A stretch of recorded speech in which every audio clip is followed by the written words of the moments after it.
नफरत दी हथ कलवतरी नब के वड प्यार दा रुख ने छड़िया। जेड़ा डारा हिजर दे सुखड़े दा दे उल्टा दुख ने छड़िया।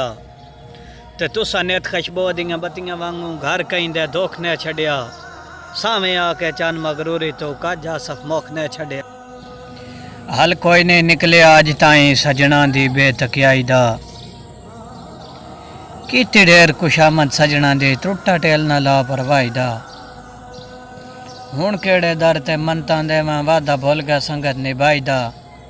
जिन्हां दी वजह तू अजकल बनया वतना मैं आसफ शुगल खुदाई दा। मेरी जात ते तो इल्जाम दिता चंगा रखिया भरम ते पा जाई।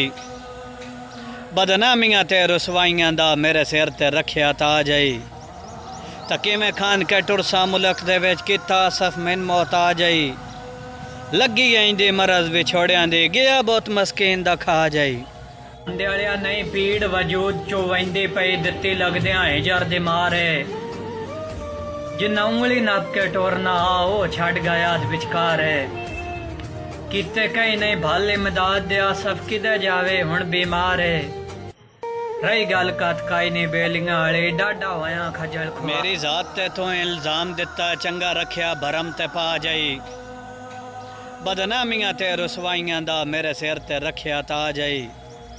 तकी में खान के टुरसा मुल्क दे विच किता आसफ मैन मौत आ जाई। लगी आईंदी मरज विछोड़ियां दी गया बहुत मस्कीन दा खा जाई। संदे वालिया तेरा दिल संगा त्रुट जावे रस्सा प्यार परेद दा वड़ देवां। हल मार के प्यार दे फसल उत्ते भी बेतकियाई दा गड़ देवां। वाता सफराल के बह ना सगी उच्ची पीगा ना दी गड़ देवां। कोई टुरन दा छोड़ वसेब दे विच के दिल लई संदा छड़ देवां। दुबई वाले आज मंगना है हक हकदारां ता इत्थों गोल होए होए के पल दा। तो बशर नु काका एहसास न होया अखियां चू वांदी छलदा। ते इत्थे कतन इतबार ना सफ करसां तेरे कीते झूठे बलदा। पुर बाशां तेरे सांगियां तू पता लग गया तेरे तलदा। दिलिया नहीं पीड़ वजूद चो वंदी पई दित्ती लगदियां हिजर दी मारे। जिन्ना उंगली नप के टोरना आ ओ छड़ गया विचकार है। किते कहीं नहीं भाल इमदाद दे आसफ किदे जावे हुण बीमार है। रही गल कत काई नहीं बेलियां वाली डाडा होया खजल खुआर है।